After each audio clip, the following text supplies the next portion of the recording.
Hey everyone, so a change of plans. My child is sick, and I know it's supposed to be quiz review, but I can't be there.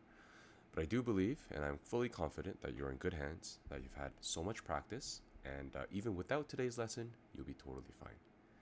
But as part of your quiz review, I am going to go over your product rule and extend into something called quotient rule.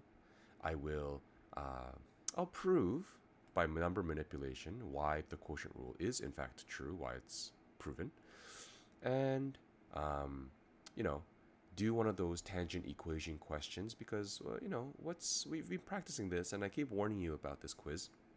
We've done so many questions like this. It would be foolish to not accept something like this. What is it? To expect something like this on the quiz. And what's a math class without some overkill? I am going to go ahead and do the exact same style of question, but a little bit harder, from straight from the review sheet that you should have in your hands. Now, if you don't, this is available on Brightspace, so you can find it there. Okay. Yeah, let's get to it. So today's lesson, it's literally, I'll show you product rule, and then I'll show an extended quotient rule, how that works, with a summary of the quotient rule here. So even before we begin, let me just say it like this. Quotient rule is this. It looks somewhat similar to the product rule, but of course there's a subtraction instead of an addition. So here's a summary. If you have a quotient of two functions, so whatever your function is expressed as a division of two functions. Let's call this the first, let's call this the second. So just like product rule, the derivative would be derive the first, leave the second, leave the first, derive the second. The only difference is, instead of an addition, it's a subtraction, and all of that is over the second function squared, not the derivative, just the function. Right? As a reminder, remember, if I have f times g, and I'm looking for the derivative of f times g, that would be derive the first and leave the second, plus leave the first, derive the second. That is the same here, except it's a subtraction, all divided by the second function squared. Okay, so let's see that in action. Oh, by the way, some people like to say, let's call this high, and let's call that low. It would be high prime low minus high low prime all over low squared. I didn't like that growing up, and so I just kept it as, oh, it's the product rule. I don't want to memorize everything again. It's a product rule, but it's a subtraction, and there's g squared. Okay? Do whatever works for you. You don't even have to use it if you don't want to. Case in example, take a look. So here's an example of a quotient. I have taken the liberty of writing it as a product. So if I were to look for dy over dx, let's do the product rule. Derive the first, so 6x squared, leave the second, plus leave the first, and derive the second. If I were to simplify this, it would look like what?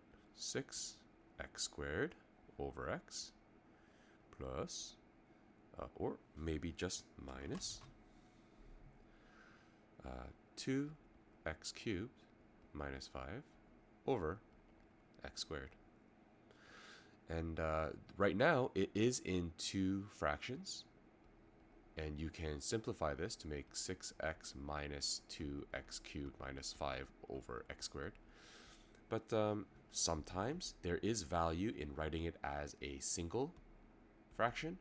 And in that case, I would have to make the denominators the same, right? That would be 6x cubed over x squared minus 2x cubed minus 5x squared, which would give me 6 minus 2, 4x cubed minus plus 5 over x squared. Okay? Okay, that's interesting. How did I go from there to here? Well, you saw it in product rule. And now I want to demonstrate how that might work using quotient rule. Remember, it would be derive the first, leave the second, minus leave the first, derive the second, all over the second squared. Let's take a look. I ran out of space, didn't I? Let's do it here. Y prime would be derive the first, leave the second, minus, leave the first, and derive the second. Oops. All over the second squared. And if I were to, let's separate this.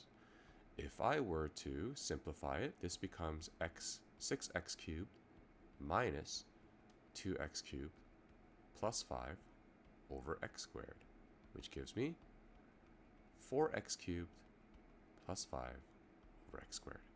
Exact same thing as before. So you choose. Totally up to you. But you can see how there might be some efficiency going on if we choose to do the quotient rule. Sure, it's annoying.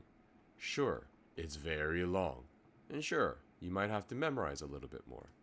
But the price, I guess, or the benefit of memorizing is that you will become a little bit more efficient. That's up to you. Now here's my proof of why the quotient rule.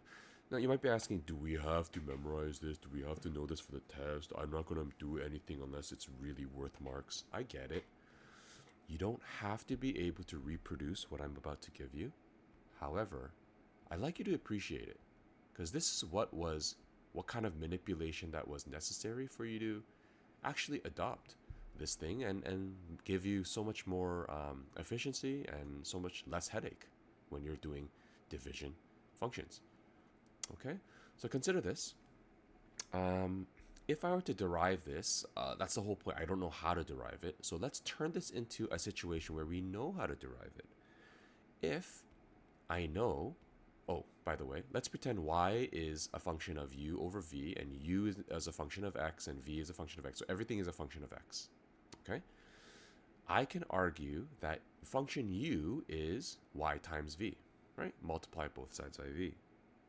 Now, from there, because this is a product, I could argue, okay, the derivative of u, let's pretend du over dx, is equal to derive the first, leave the second, plus leave the first, derive the second. Right? Now again, the goal was to find y prime. So I'm going to try to isolate it. Y prime v is equal to, let's subtract this on both sides, u prime minus y v prime. And of course, my goal is to isolate y prime. I did it by dividing both sides by by v.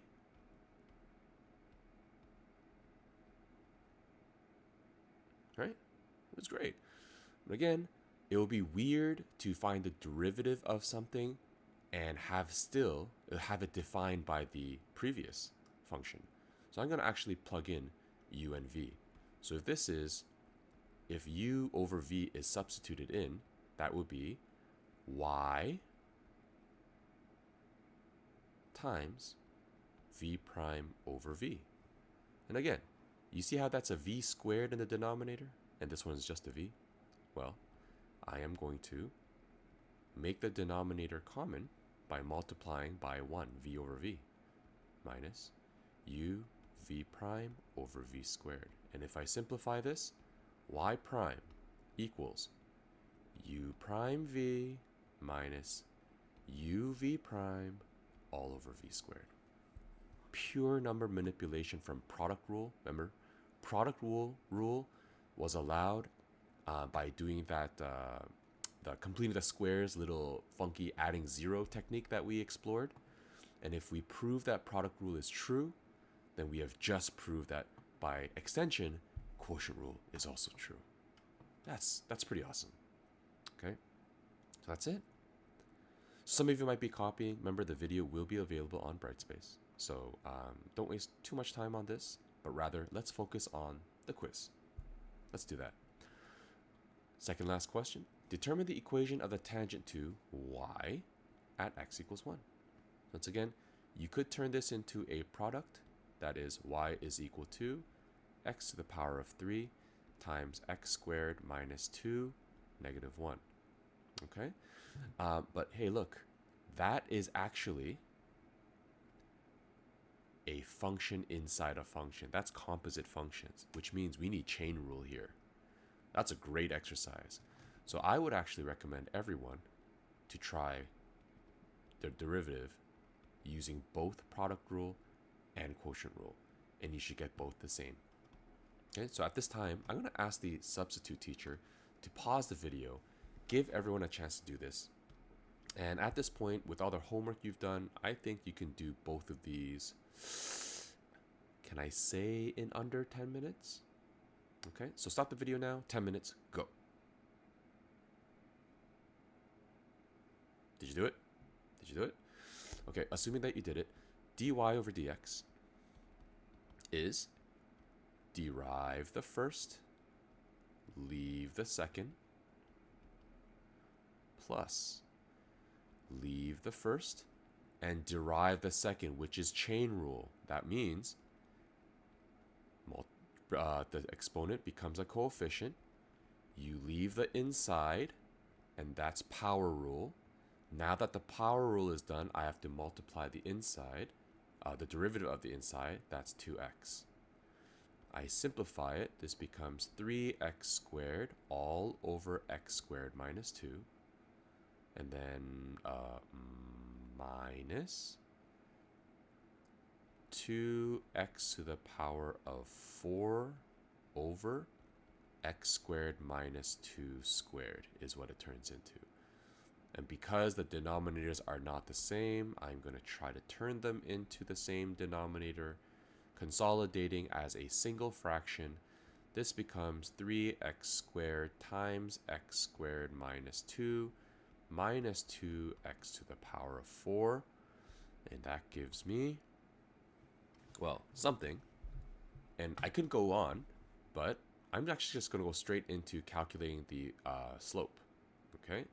So if I'm looking for the slope when x equals 1, that would be 3 times negative 1 minus 2 over negative 1 squared, which is 1. That's negative 1, negative 3, negative 5. Okay, let's try it. Quotient law, dy over dx is derive the first, leave the second, minus leave the first, derive the second, all over the second squared.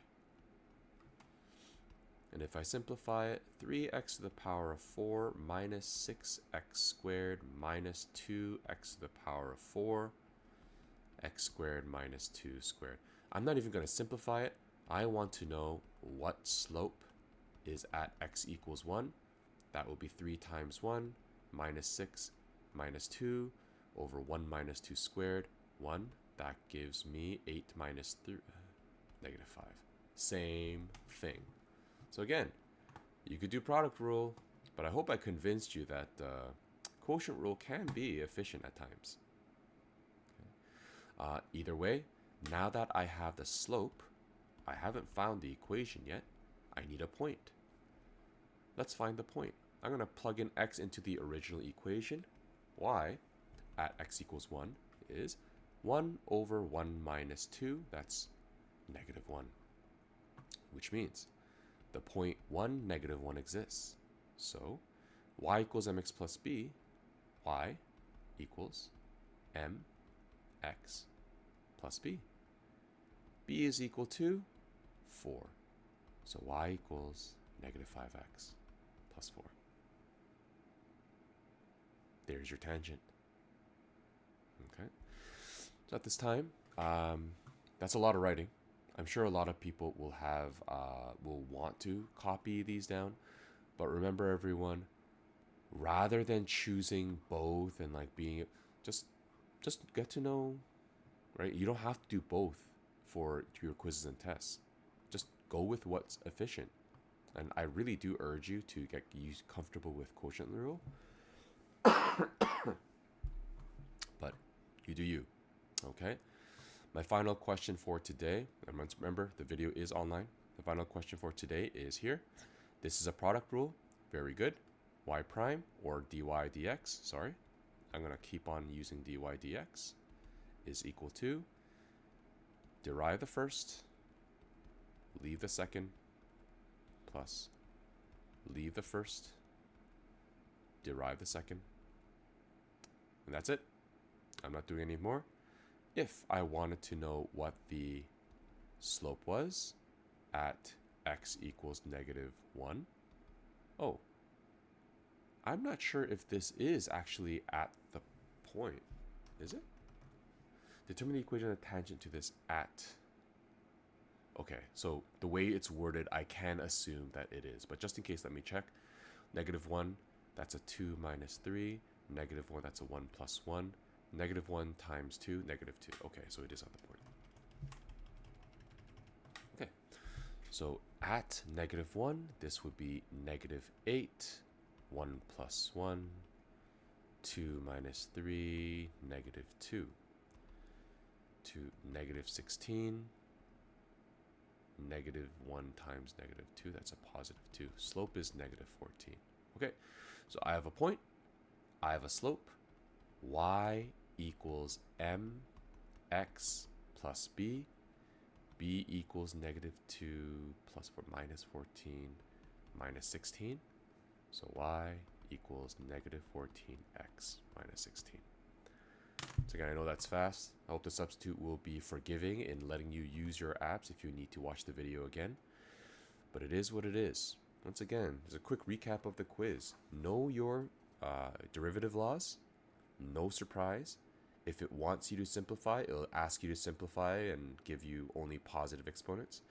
If it doesn't need you to simplify, it'll say, hey, don't simplify. Just write the first line. And of course, I highly recommend you not only practice the rules itself, but also the application for equations of tangents. Okay, the hard stuff is on its way, so study your butt off. Ask me questions through email if you must. Otherwise, Godspeed and suffer well. I'll see you soon.